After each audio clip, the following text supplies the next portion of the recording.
Greetings, Guardians, and welcome to the Voices of the Vanguard. Today I have with me Sully from Sully Games. Say hello, Sully. Hello, Guardians. And today we are going to go over TWAB. I'll tell you what we've been up to in the world of Destiny. We have a couple of discussion points. Sully, what are they? Well, we'll be discussing the little cutscene we received with the new bunker. And is Destiny 2 lacking content, or are people just getting burned out? And then we'll discuss if Bungie continues going forward with the season pass on how they can improve on it. So, do you want to start and tell everyone what you've been up to? Just been doing a lot of raids, like normal. Hey, we got a lot of progress on my racking. Yeah, we did with that Leviathan catalyst. Yeah. That was kind of Went nice. from like 20% to like 90%. Yeah. Well, we were running 5 of us with it, I I believe. think it was like 5 or 4. One of the other guys that we ran it with, he also needed the catalyst, and he got like 60% with it, or 70%, something like that. It was insane. Yeah. I told you that a raid, like just doing all rat king in a raid would like boost it.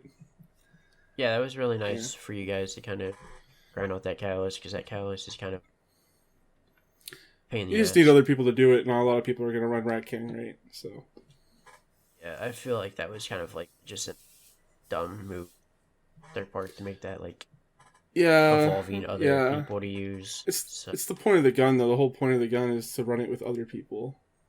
Yeah, it is, but I don't know. I just felt it was kind of weird. But oh well. I mean, we got some progress with you. We'll probably get that done maybe this weekend or something like that. Mm-hmm.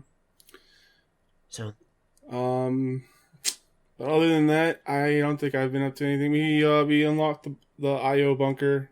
Went through that. yeah, we did. Um, Did that another Divinity run, which I have done so many Divinity runs, man. I think I have 42 or 43 garden completions. I bet you at least a quarter of those are Divinity run. Let me look it up on Raid Report. But yeah, I haven't been doing a whole lot. Just been doing my weekly stuff for this week. Just getting bright dust. That's kind of like my thing is like when there's not a not a whole lot going on. I just do my weeklies and then I peace out. And I'm like, that's good enough for me.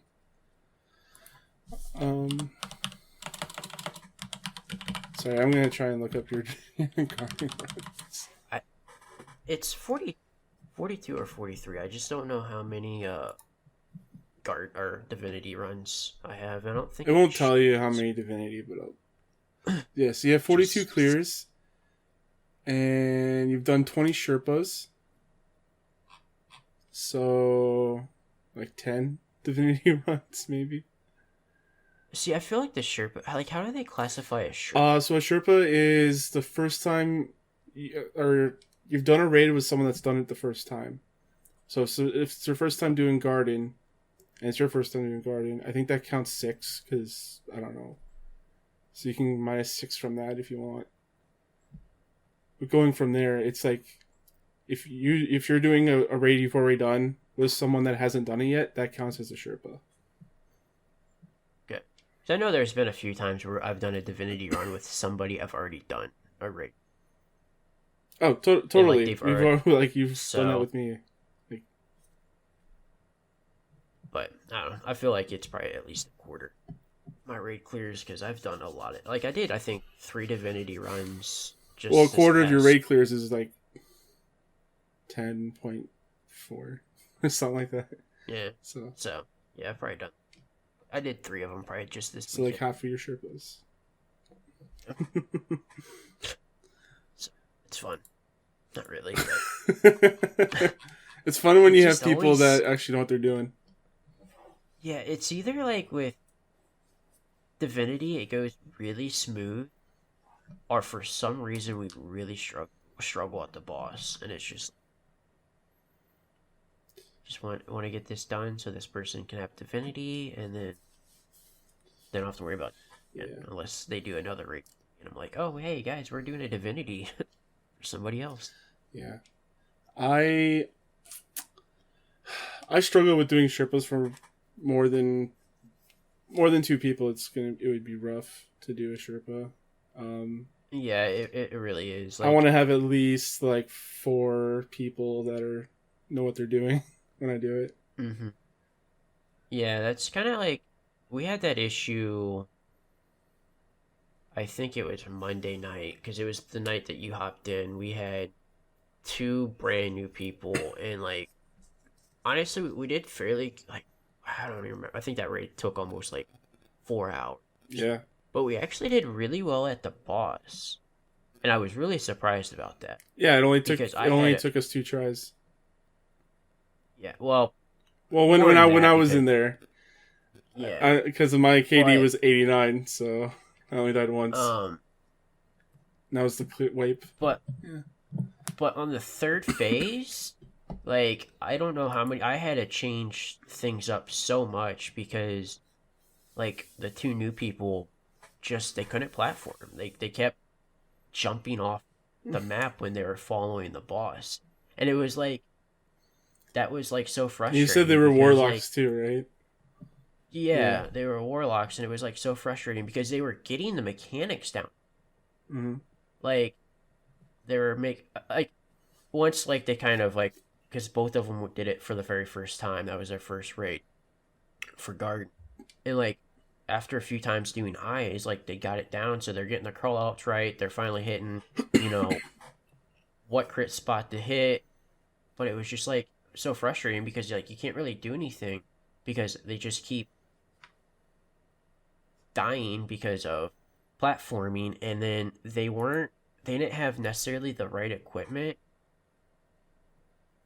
to then do moats, which I guess a lot of people think moats is harder than eyes.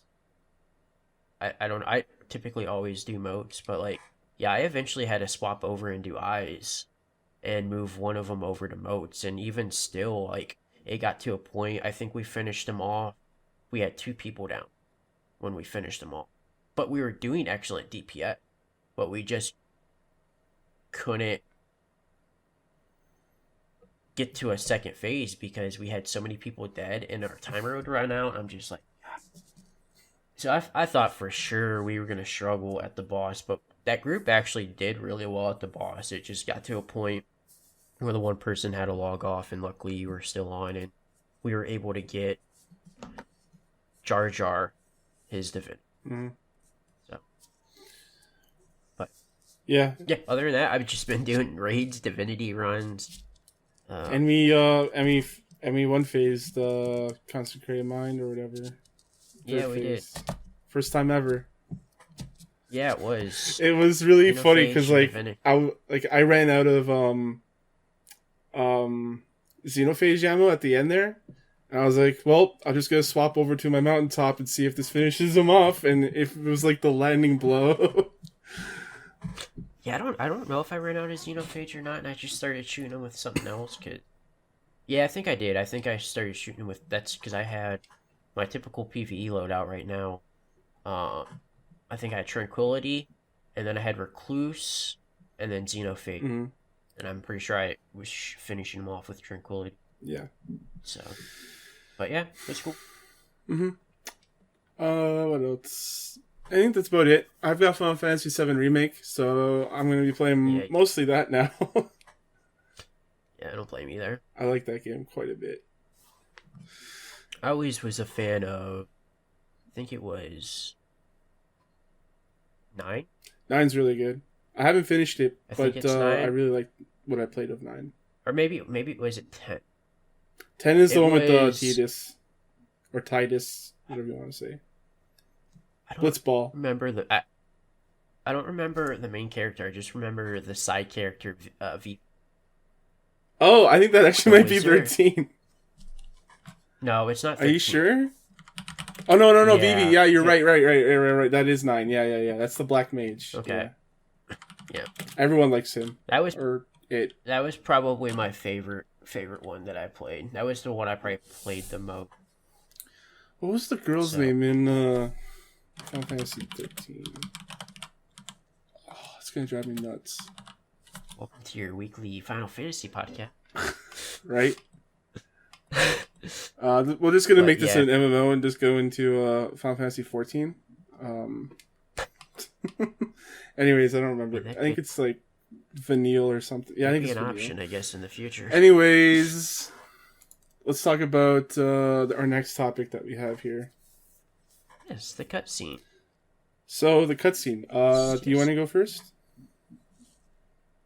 I mean, I can. I was actually really happy that we got a cutscene and it wasn't just a normal daily bunker clear thing, because that's why I totally thought we were gonna go in there and I was just gonna have to clear this bunker. Then next thing I know, there's Zavala there's talking to Rasputin.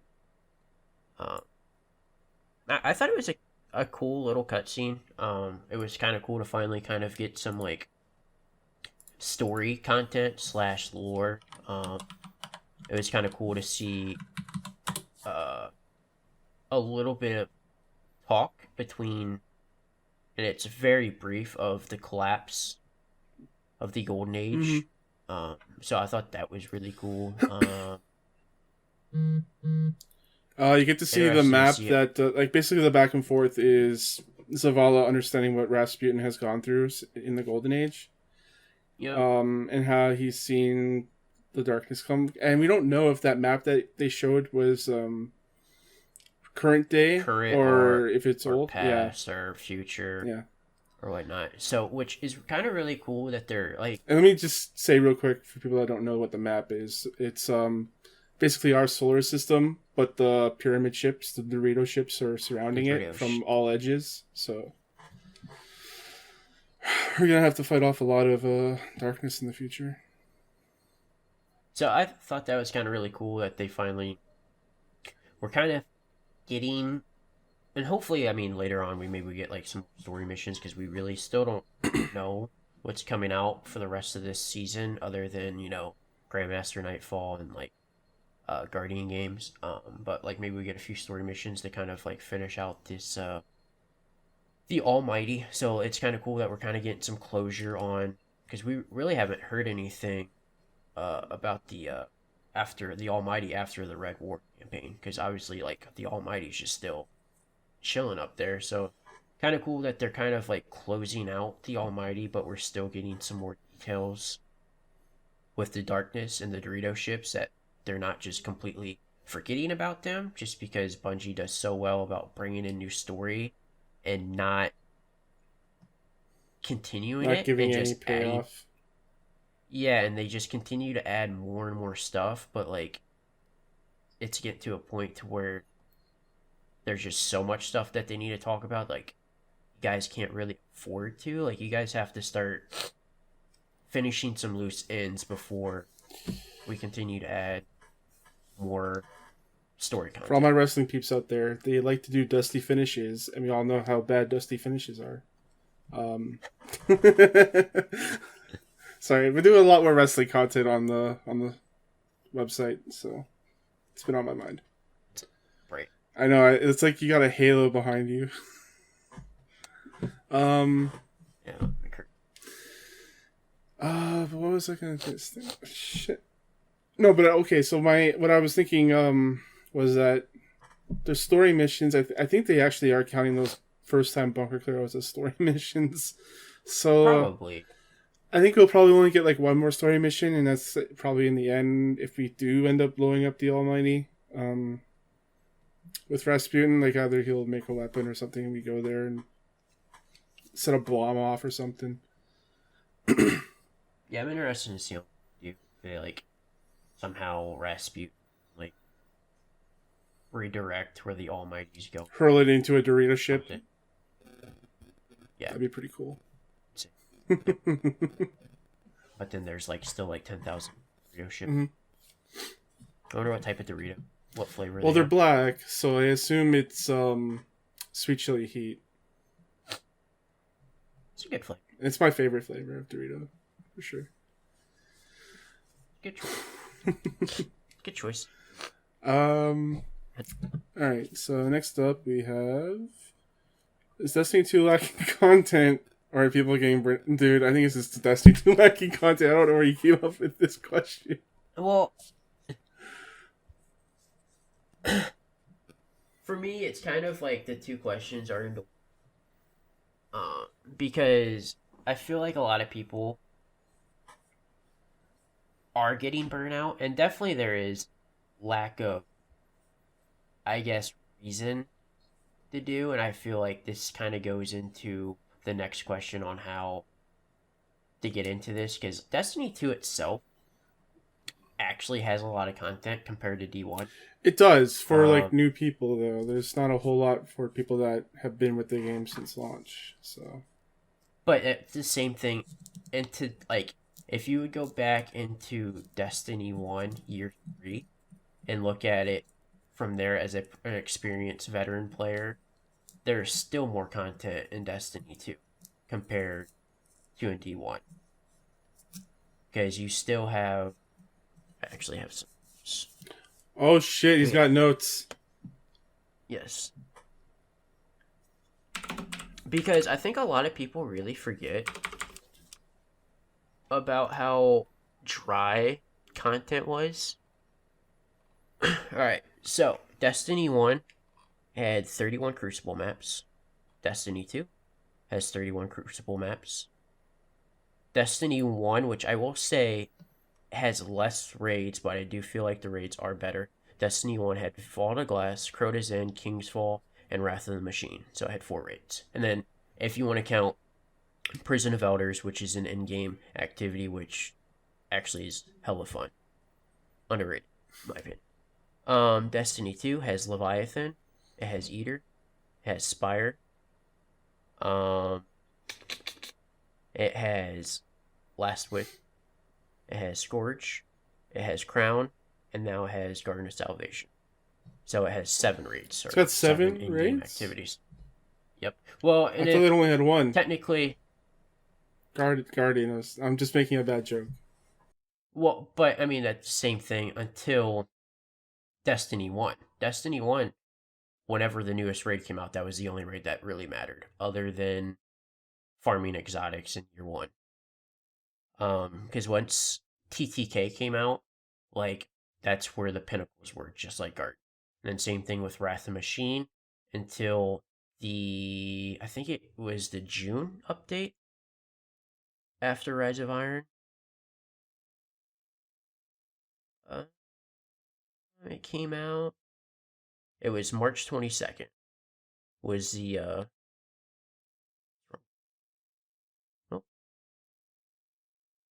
Yeah, it was March 22nd is when we got the weekly raid rotation. So that was March 22nd in year 3 of Destiny. Back to my notes. Then it had 16 strikes. Destiny 2 has 17 strikes. So both have Trials of Osiris that currently run on the weekends. Both have Iron Banner. Both had live events. I feel like we have about the same live events, maybe 1 or 2 more yearly compared to D1. Now, D2 has Gambit. It has Reckoning. It has Menagerie. And it has Comp. So it still has 4 pretty significant game modes compared to D1. And I'll kind of get into like more of a topic on what I would want it. And I've spoken very clearly on how much I hate the seasonal pass mode, but I feel like looking at it, I think there's never going to be a right answer in terms of content for us players. But in this state of right now that we're at, probably the seasonal pass could be the best route to go.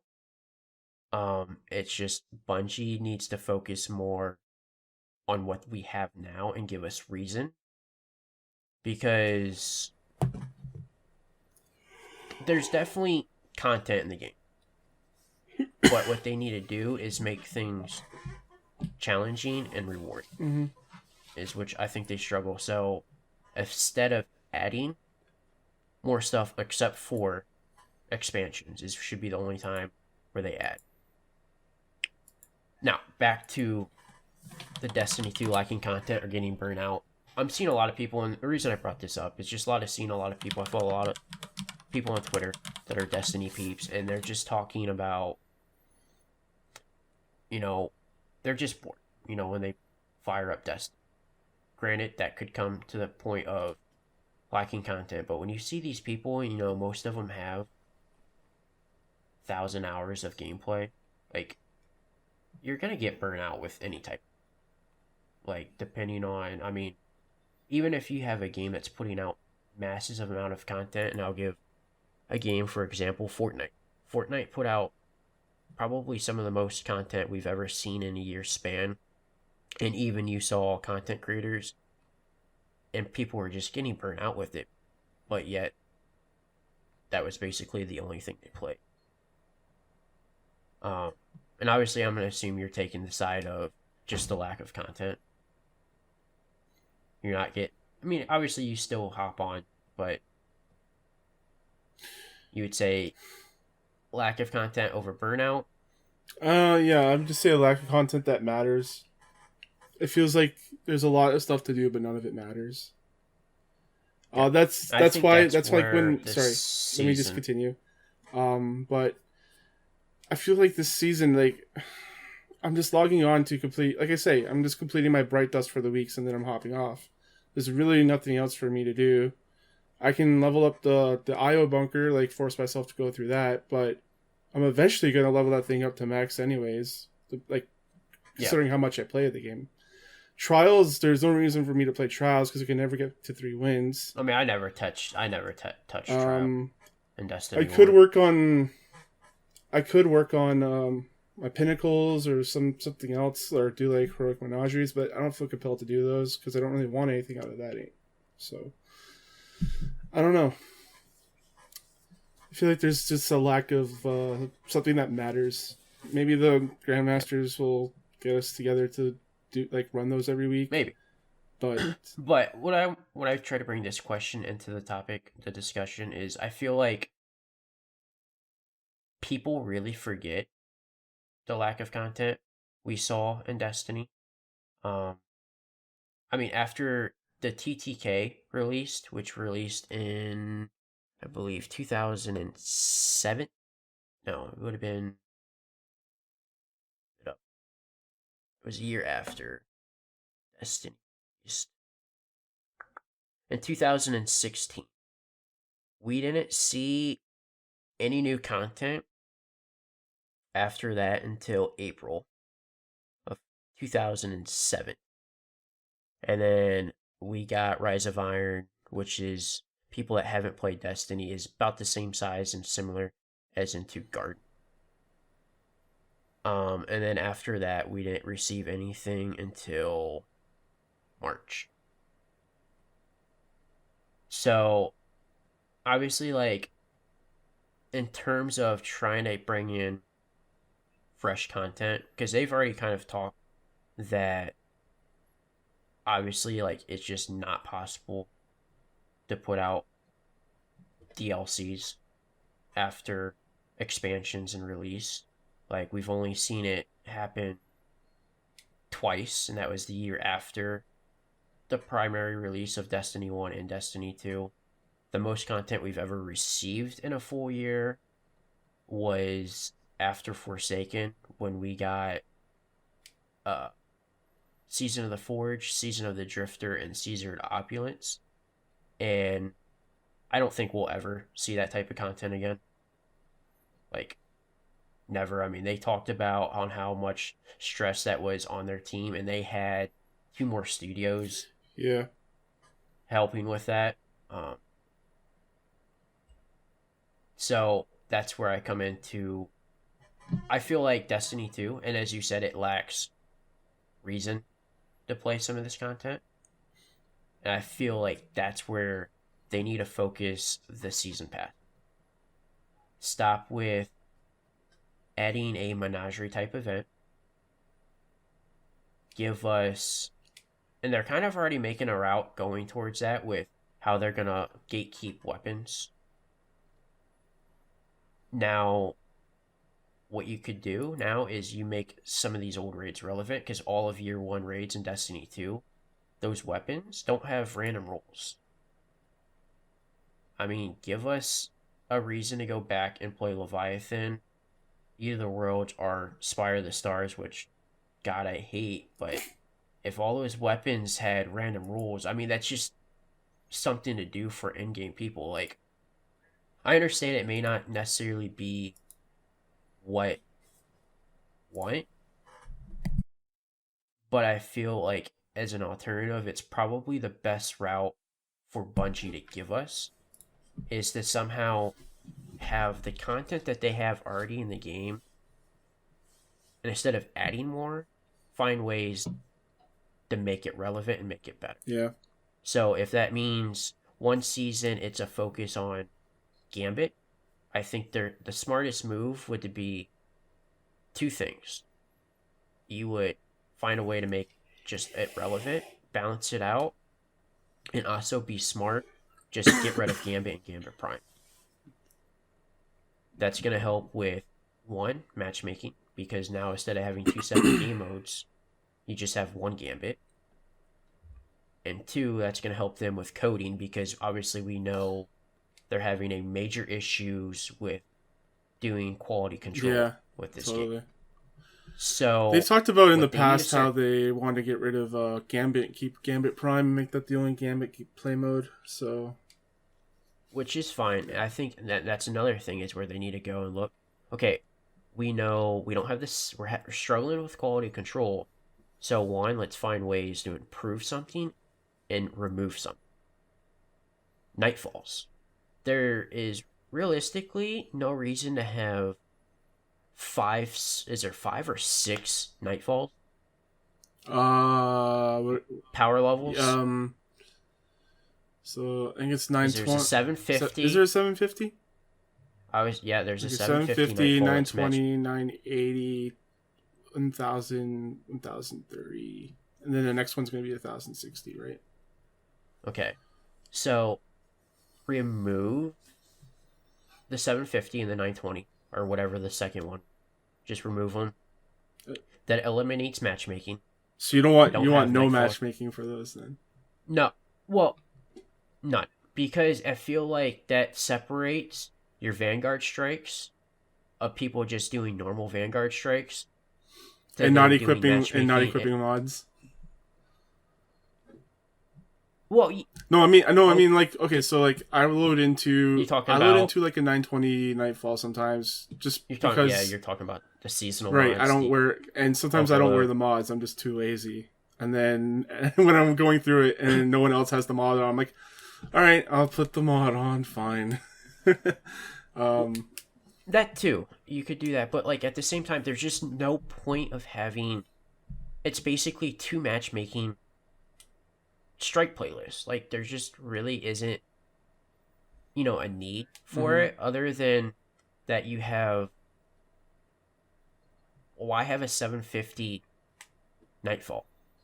Like, I understand, like, you can potentially get prisms from it and shards, but why not just make that a rare drop also and just the Vanguard strikes? Well, what they need to really do, and this is like to your point, I'm just adding on to it, is make the Nightfall again higher tier content, not beginners, because 750 is for beginners. That's where you come in at. Yep. So it needs to not be a beginner piece of content that you play. Exactly. So once again, you're now eliminating matchmaking into 2 separate playlists for strikes, and you're putting it in together. So one, that could help with network issue. 2, that's going to also help with quality control, because now you're not coding for 2 separate things. You're now combining it into one. I say completely get rid of the artifact. You can keep the mods, but just make them permanent weapon for mods. any gun. Correct. So now there isn't necessarily and allow exotics to have it equipped. Yeah, and if you want to have just make exotics have different ones, maybe not to where we can add it. I mean, I would prefer to be like, okay, I want to run I'm gonna say hard light, but hard light will have, say, overload on. Oof. You know, it will all be predetermined. You know, if you don't want to go as far as just having a mod slot in exotics, but just one of two. I mean, I would prefer to be able to choose what is in there, but if it just is already predetermined, that's fine as well. Um, but and then also with the artifact, you're not constantly adding and removing stuff. Um, and I feel like with the artifact, it's gonna make things more challenging. So and I think it also will make Pinnacle grind for more hardcore players feel a more reason to go and do whatever Pinnacle activity there is. Because it's not like you see a high level person, obviously, like there's one of two things. Like either that person has just played a ton of Bounty Simulator, or they've actually done end game with grinding outbound. Like, just completely remove the artifact. Don't give a plus. Make people either do end game if they want to reach their max, like in general. Like, just feel like removing the artifact will be a big help moving forward in the Destiny world. And that's just my opinion, I guess, and hopefully something we see. Focus, as I said, there's a lot of just content you have. We've already discussed strikes with Gambit. They can do something with Reckoning. Like, Reckoning's a lot of fun. They can bring that into up. They can add some more content. In the seasons, you have 2 dungeon that we have that they could put into a rotation. Yeah, man. You have, as I said, 7 raids that they can put into rotation. So I feel like with these seasons, it shouldn't be about necessarily adding content. Mm-hmm. It should be about quality control of that location. Like tinkering it to make it better. Yes, exactly. Because honestly, if you really look at the people complaining, a lot of times it really isn't about the content. Yeah. It's about the quality of the game. Yeah. And I feel like they need to sit down and be like, okay, we need to focus on making just Destiny 2 run to the peak performance that we want it to. And then they can focus on the expansions, can be kind of, here's your new in-game content next season, you know, and then the seasons will be kind of giving us a reason to then revisit some old locations. Mm-hmm. But obviously, like, when you do that, you kind of, right now I think would be an easy way, because you could go with all the year 1 raids and all those weapons have random rolls. And I feel like that would be an easy route for people.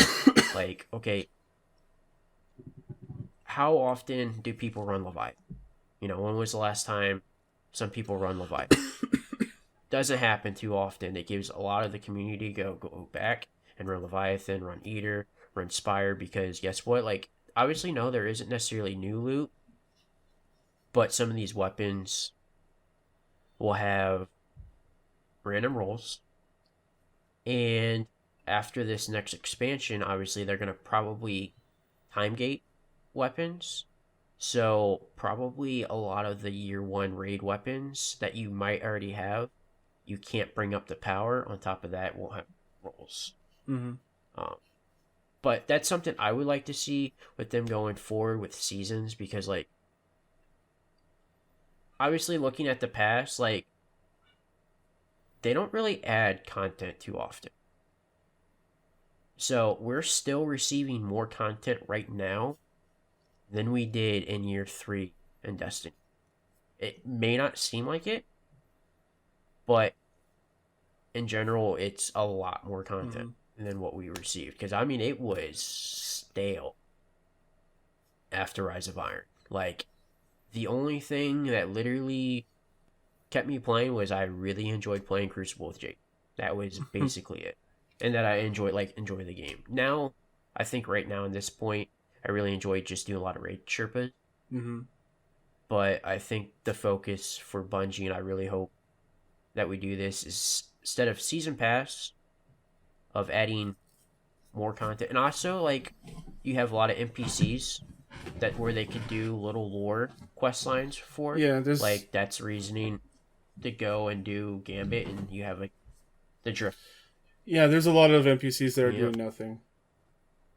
Yeah, like so instead of constantly adding more NPCs, other than they should add a Hunter Vanguard. It's good Aldrin in there. Yeah, would be the focus on some of these NPCs. Like the whole Zavala thing was really cool.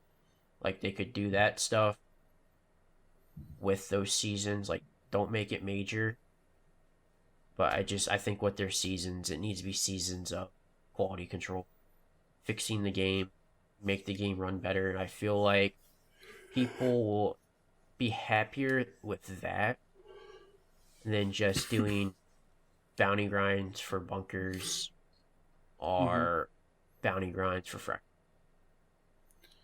Yep, I agree. Everything you said, I agree with. Yeah, seasons. It's gonna be very interesting to see what they do this this next content drop that they do. Yeah, and as I said, And like the year they're I'm gonna not do a it. fan of the season, but I realistically thinking, like looking back at the past and seeing like this is probably the best route for us as players. Like, because obviously, I mean, we have plenty of content in the game, but as you said, like, give us reasons to go back and like relive those experiences in game. Mm-hmm.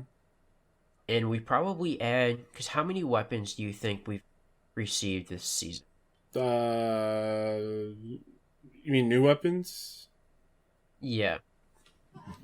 I don't know, like 6. So, I mean, you're telling me you couldn't add 4 new weapons into, say, like, season, whatever they would name it. It would make it like Gambit drops, or you would add them into the record pool, or maybe you add a new exotic added into the ring. Yeah, Like, you like that. Like when you say you do add a new exotic into the raid, I think that'd be really sweet. and then you're also then not time gating people that didn't play this. Like I know The you're fear of missing against out. like raid quest steps, but if they did something like Acreus where you had to replay the raid over and over again for materials or for some reason to do that, I think that'd be really cool. The only If you like, the only kind of way like how they did the what was it now, the outbreak, yeah, yeah. like something like that would be pretty cool.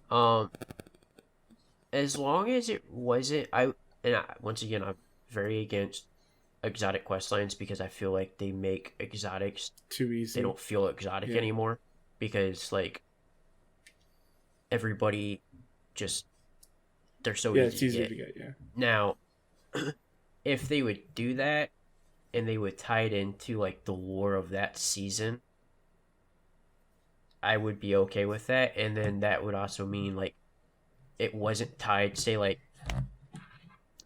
the new Legend of Acris or whatever, that new exotic weapon was tied to Leviathan, but it wasn't time gated for that season. Like, so if the next season started and the person showing up was still able to get that, I think would be smart because like now you're trying to involve storytelling into your NPCs that you already have. So I feel like don't you need to find a way to eliminate the fear of missing out for people. So as long as they have say they bought the next season, I think that should carry seasons exotics. So that people just don't have this fear of, missing out like, "Oh, how'd you get that exotic?" Well, I had so and so season. Well, Well, now that those exotics. exotics still carry over. So Okay. like Leviathan's Breath, if you didn't get it last season, you can get it this season, no problem. Okay. Well, see, I thought there was an issue. No. I thought it wasn't. I think maybe it I was mean, I Ariana's vow. Like if you didn't, like you can still claim that. I think through like a weird back door system, but okay. it, And then they're gonna add that. it's Into like the the season loophole. pass. So, Yeah, the season pass exotics are the ones okay. that you miss out on if you don't buy it. Oh, okay. All right, and then yeah, I have no. I mean, as long as there's, I guess, lore tied to it, then I would be fine with that in terms of a quest line being tied to the raids for like the seasons or like whatever event, like the exotic being tied to Gambit or Reckoning or Crucible, um, for the seasons. Like I said, I'm not a fan of the seasons. I would much rather see DLCs like Curse of Osiris, Warmind, you know, Dark Below and House of Wolves, but like looking back at it, like I just don't think it's gonna be possible. And also looking at Destiny 2 and seeing what we have in front of us, there's definitely a lot of content.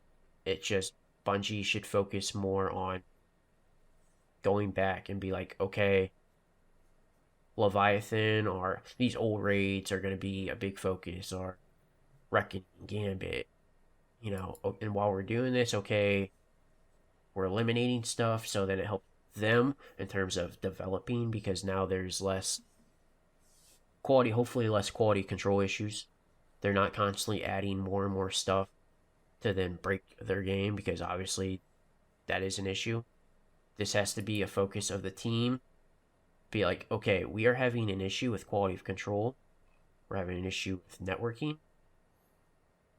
How can we fix this while we're improving the gameplay for it? Should be the focus for their season, in my opinion. But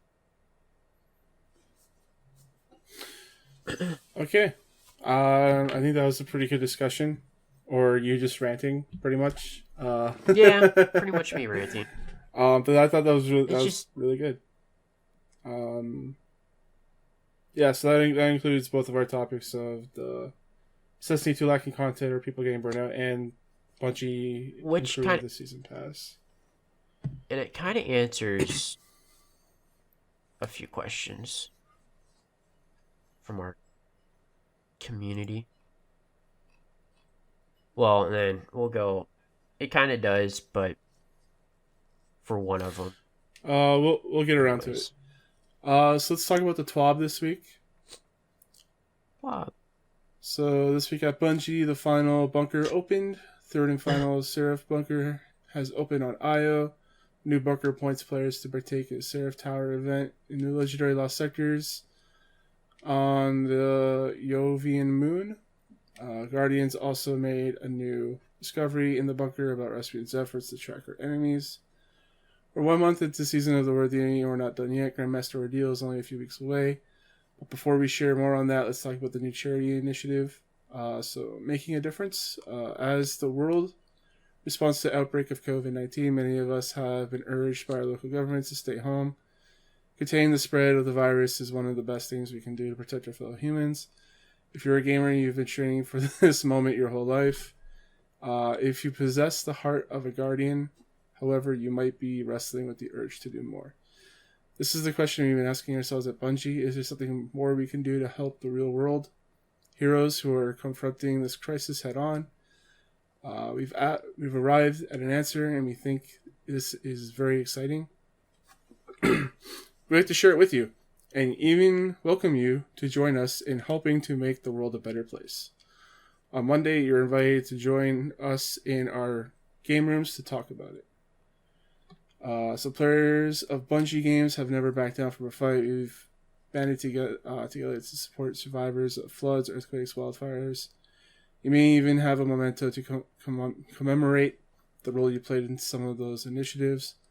On this occasion, when it seems like the world needs help more than ever, we have an emblem to mark the guardian in our community who choose to throw their lot in with our efforts. On Monday, we will reveal how you can earn this emblem to display proudly in-game. We'll talk about this charitable call to action, who will benefit, and the impact that we will have together. Join us for the conversation, which is April 13th, 10 a.m. Pacific, on Bungie's Twitch account. So they're doing this on my birthday. So. Oh, beautiful. Beautiful.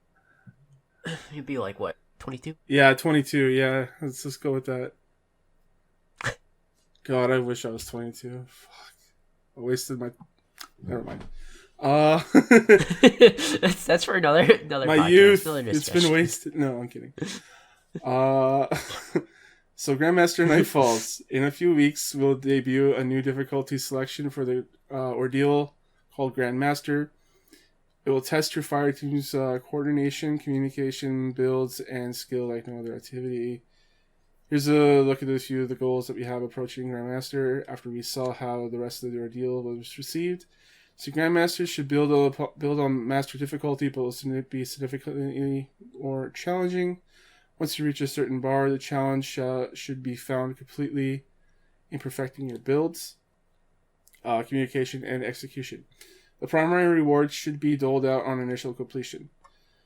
The completion should be the primary metric for success, rather than score or time in another inactivity metric like killing all champions. Grandmaster should stress the top end of build crafting, and Grandmaster should be watchable, which we're trying to figure what in the world that meant, but I think that might have just been like a joke bullet, and it just meant like you can watch this like you watch your favorite creators play this, like. Yeah, I don't. I think it's a joke bullet. I'm just gonna take it like that. I'm not gonna take it too seriously. Need to be wow. Yeah, so you need to be a power level of 1025, which is 15 power above the pinnacle cap, but will be 25 power below the activity, which will be set at a power level of 1050. I thought it was supposed to be 1060, but I guess I was wrong.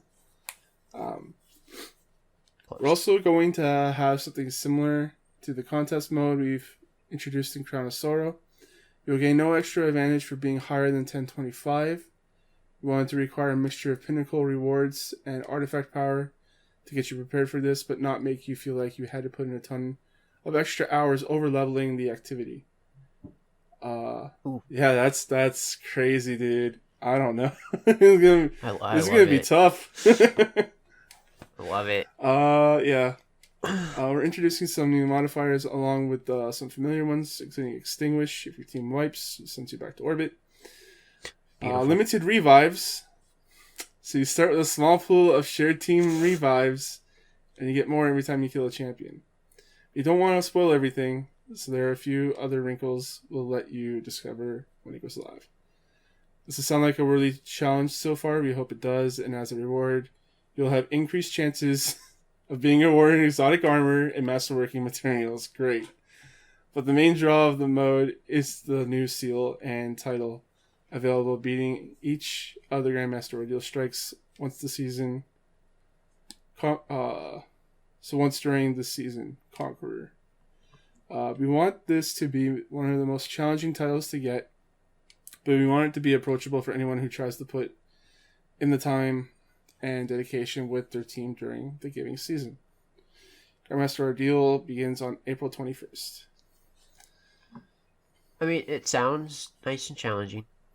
Once again, I don't like necessarily that it potentially be like time gated with the seal, because I mean, who knows if Grandmaster strikes will continue. Well, he says it says anyone who puts in the time and dedication with their team during a given season. So I assume that's. Oh yeah, during a given. I thought it just said during the given season. Yeah. So not during the given season, but a given season. That makes it sound like it's gonna be there in the future. Limited revives. I guess I better not be too cocky in my gameplay style. I feel like year one D-Vets will be really, really like prepared.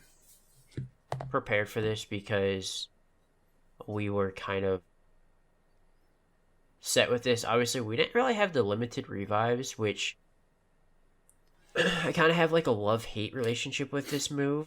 But I like the fact it also makes it, because their main goal is just to beat the Grandmaster, so like it gives you a reason to kill the champions, but not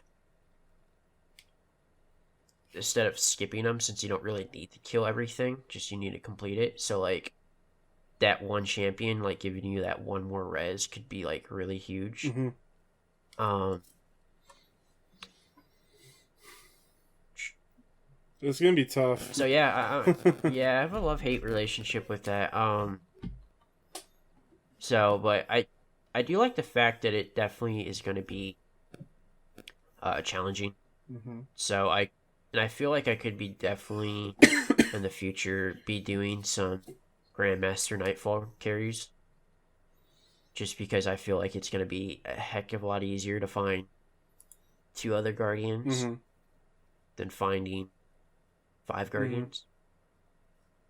So, and I have been looking forward to this since the start of this season. So yeah, it sounds like the only reward that you're gonna get is just increased chances of getting stuff instead of anything like getting something for doing it concrete. Yeah, and this is the only real thing there for you to get is the title from this. So yeah. You either like it or you hate it. Yeah, I think this will appeal to more of like the hardcore endgame PvE side. Yeah. I'll tell you what. I'll run more. Anything. I'll run more Grandmaster Nightfalls than I'll run Trials. Oh, easily. No, as I said, I've been keeping my eye on this. I've been kind of hoping that this is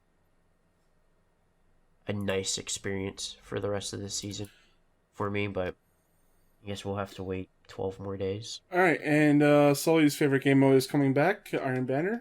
Woo. Damn right. I don't have to worry about the quests, though. I'm happy there. Just grind this out and get the pinnacles, because gonna need them so I can be 1025 for Grandmaster. Yeah, I'm like 1018 right now. 10-7. Maybe 10. I still haven't popped my bounties from from getting these last time they came around. Oh really? You might want to do it before they come back. All right. So that's gonna be coming back April 14th to the April 21st. So please welcome in the player support team with the latest on known issues we're tackling. This is a report. So this is like their Trials weekly report. So last week we released Destiny 2 hotfix 2.8.0.2. As part of the hotfix, we resolved an issue of where Trials of Osiris weekly challenges were not being reset properly. We believe the issue would be resolved later in the week when Trials of Osiris went live, but the issue persisted, causing players who didn't have their weekly challenge to not receive any rewards on their 3rd, 5th, or 7th win. Starting this Friday, April 10th, all players are expected to have their weekly challenge available to them when Trials of Osiris becomes active. So clan creation and editing, players may notice that they are unable to create or edit their clans in Destiny 2. While we investigate this issue, players can still join or leave Destiny 2 clans at any time. PC crashing update. On Tuesday, we worked with Valve to issue a small update to Destiny 2 on Steam that should resolve any crashing issue players have been receiving. The small update is also helping us to determine what is causing the Beaver error code to appear more frequently. So Beaver error codes, since Season of the Worthy began, we have been seeing a significant increase in the following error codes. Anteater, Beaver, Beetle, and Watercress. While we continue to investigate the cause of these error codes, we have implemented fixes that help reduce the number of Beaver errors on Steam, which you can see illustrated in the chart below. We understand how frustrating and painful it can be able to receive this or any error code, and we're working intensely on further mitigations. And I love how they have this chart, but there's nothing on the vertical line. Yeah, like you don't know like the terms of like numbers affected stuff. Like It's like I could have made this chart and just like made all this stuff up. But yeah, I assume that they found something that reduced the number of it. Still pretty high though. So known issues. While we continue investigating, there's various known issues. Here is a list of issues that were reported to us in our help form. Fully upgrading any Seraph bunkers sometimes doesn't unlock the associated War Mines security triumph. This issue is expected to be resolved in their next update. War or Nothing doesn't give platinum rewards if one of the unstoppable champions is killed by a train.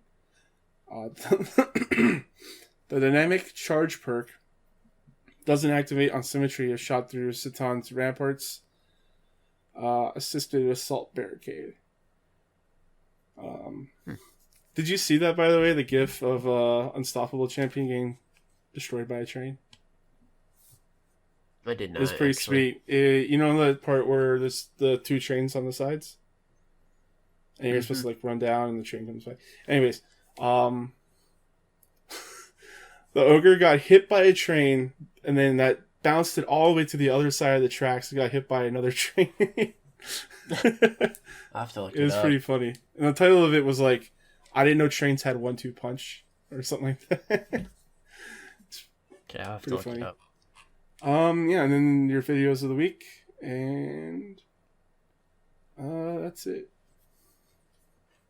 Yep. And then also, to kind of go, you sent me the thing with DMG. Oh. I just sent that because, I don't know. I saw it and I was like, oh, don't get your hopes up. Oh, for this TWAB? Oh, no, I didn't really expect anything from this TWAB. I don't really expect... I was going to kind of go... We'll kind of, like, answer some questions. But JD asked if, is Destiny 2 dying? I still say, to this day, Destiny 2 is probably... I think it's better off than it was in D1 at this point. There's a lot more to do. But I wasn't really expecting to hear anything. I don't really expect to hear anything. Probably more towards the time end of May is I think when we'll kind of hear something. Around the time I would say probably E3 was around, which was what, middle of June? Yeah, like June 12th or something. Yeah, so I think around end of May to middle of June is I think when we'll hear some type of announcement in terms of like what we're gonna see in the fall. And once that happens, that's gonna generate a lot of buzz and a lot of hype. And then Destiny 2 player, actually, what was their player count last week? I think they're still in the millions, aren't they? Or like 1 point something million. I think so. You're just now, looking granted, up that's Charlemagne, with right? Destiny 2 tracker. I think Charlemagne just tells So yesterday we had 812,000 people playing Crucible. We had 990,000 playing PvE. So we'll just say 900,000 people. All right, I looked up population with Charlemagne and said overall 1.24 million. 1.1 million were in PvE. Crucible was 519,000. Gambit 205,000 and Raids 169,000. Yeah. Does it have like a total time? Probably not. Time for what? Just on how long people were on. No, like it doesn't say that. This is from yesterday's population count. And then this also shows that there are now 57,000 people playing Destiny PC. So So I wouldn't say it's I dying. It had less players before it went free to play. So I still think like it's definitely in a better spot than it was back in the D1 days. I think for JD's sake, trying to remember that he still had a lot to do in that time frame because like he got Destiny, I believe, shortly after Christmas in 2016. So I mean, he had a lot of grinding to do because exotics were not easy to come by, and Destiny I'll was. say this though. Destiny is a game that goes in waves. I think that's pretty much any MMO. Yeah, but that's something that people have to remind themselves of is that Mm-hmm. you're gonna have waves. It's kind of like being a wrestling fan. You'll consume a whole lot and then you'll stop. You'll get sick and tired of it, and then you'll come back and get hooked again. Yep. So And that's where I kind of bring up with the whole burnout issue.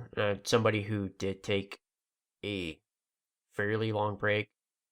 Um, Sometimes it's best. I mean, to just kind of take some time away from the game, and especially for maybe a time right now where things aren't appealing to you, maybe not running raids again, or maybe Crucible, or just with all of the errors. mhm. Sometimes it's best to go and just play some other games. That's what I did. And you also kind of learn when you're playing these other games. You start to see these other games have same issues as Destiny. I mean, I don't know how many times I've played, playing Call of Duty, trying to party up with somebody, and we would just have some days would be super smooth, and then some days it was just a disaster. You know, seeing how other games struggle to also put out content. I mean, Division is a Yeah, great they're example, famous for competitor of yeah, Destiny. they're famous for doing that. You know, they struggle with content. I would say realistically, probably the best example that Destiny probably should follow is Monster Hunter. I feel like Monster Hunter, from like the little bit I know about it, does probably the best content in terms of like I guess it's not really a loot shooter, but it's still like a loot style game. Yeah, that would be pretty Um, interesting to have well, Destiny has a little bit of it where you're killing stuff, and that stuff that you kill becomes part of your arsenal. Destiny has like a little bit of it, like Whisper of the Worm, but but just in terms of like on how they present and do their content, I think Destiny should be kind of seen on how they do it. Um, is I mean, I know after Shadowborn, like pretty sure the entire year's content is free. And I know it really focuses on in-game activities. So, mm, but I do know that that's just kind of probably their best competitor. Because I mean, if you look at Division, Division, I think puts out a really good game, but they really struggle on putting out content after post launch. mm-hmm. Um, I don't even know. I mean, I would say maybe Monster Hunter would be another competitor, but even still, like that's kind of tough to say because one's hack and slash, and the other one is a Mm-hmm. shooter. Uh, Borderlands would be kind of, I guess, another competitor. I don't. That one was really tough because they don't really have like raids They don't. and They don't have PvP. raids. They do So, have something similar to like a Nightfall kind of. but like even right now, they're slowly putting out new content, but like the game is what not even a year old. Yeah, it came out Uh, like last year or October or something. and it's still like you don't really see the number player base like You don't even hear a lot about you it. see in Yeah. Destiny. But like obviously it's not necessarily a live world like Destiny is. And then Anthem. I mean, Do we have to say anything about Anthem? That's Anthem. Oh, actually, I don't know why this got me to think about this, but Stadia, it's free it's for free free for right 2 months. Yeah. now. So if you're looking to go flawless, this might be your Oh time. shit! Let's get the clan going. Let's get the clan going. I saw that on last break. I was just like, oh man, that actually might be really good. Let's get JD. up, Let's get Ninja in here. Zaddy. So yeah, I saw that and I was just like, man, that's. I think it's maybe a reason I thought about it is just how fast Stadia. Oh my god, that'd be. Oh my god, we have to do that this weekend. All you need is a Chrome browser, right? Like you. Yeah, I think so. I don't really know. I need to take a look into it. We'll talk about it on the Gamescast, but yeah. And then Zach and Cheese asks, did you side actually I kinda like this question. Did you side with the Drifter or the Vanguard? we've answered this question before. Yes, Did we we? have. I would say probably I mean I did both. Just I mean, yeah, of course. But it if was I Vanguard for really me. had to choose. Yeah, if I really had to choose, like if it was me choosing, I would do Vanguard. Sorry, let me clear my throat before I talk some more. Yeah. I chose Vanguard because I'm not a sellout. I work for the people. I am the people's champion. Hey. But no. So I don't know. Vanguard's the side of the good. They're protecting the people of the city. Like that's the whole point of being a friggin' guardian. But is it? I'm not gonna be a warlord, okay? I'm not gonna be a hunter where I just run away and never come back.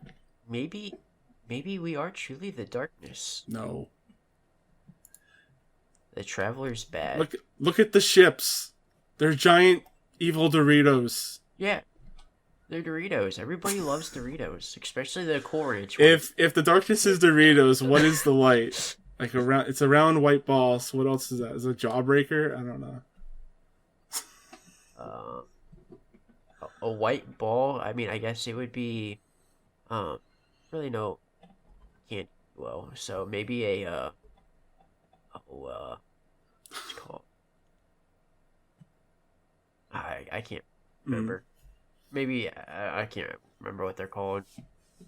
Are you Team Dorito or Team Jawbreaker? I would be Team Dorito, honestly. Anyways, the real reason I stuck with Vanguard for my third pick is because I got enhancement cores, and Drifter didn't give me enhancement cores, so screw him. The best, yeah. Like who, like from your main character, like, which actually I think for my main character, which is my warlock, I picked the Drifter, but that was because I swapped my main at the time, but I did Vanguard with my hunter at the time. But yeah, I'd rather just choose with the Vanguard. Mm-hmm. I think the Drifter's a great NPC, but yeah, he can be kind of, I think, sketchy. Yeah. So. He's the guy that your mom warns you about. And he wears a trench coat. So yes. Probably has a van. Yeah. And it probably says free candy on the side. And then it's not candy, it's just Doritos. It's by the river. It's just moats. Yeah. He has a bunch of candy moats. Yeah. That's how he lures you into his cave with a bunch of candy moats. I think we're done here. So Sully, where can the people find you? You can find me on Twitch, YouTube, and Twitter and Instagram at Sully__. And you can find me, your host Thomas, on Twitter, CSG Thomas. Always here at K and Play Stuff. I'm putting together a stream schedule. stop being lazy and getting on that. Attaboy. You can check us out at charshot.com for audio, video, and written content. We are also available on iTunes, Stitcher, anywhere you can get podcasts. Just subscribe, get that downloaded automatically to your phone. You can email me, Thomas at charshot.com. And until then, Guardians, eyes down.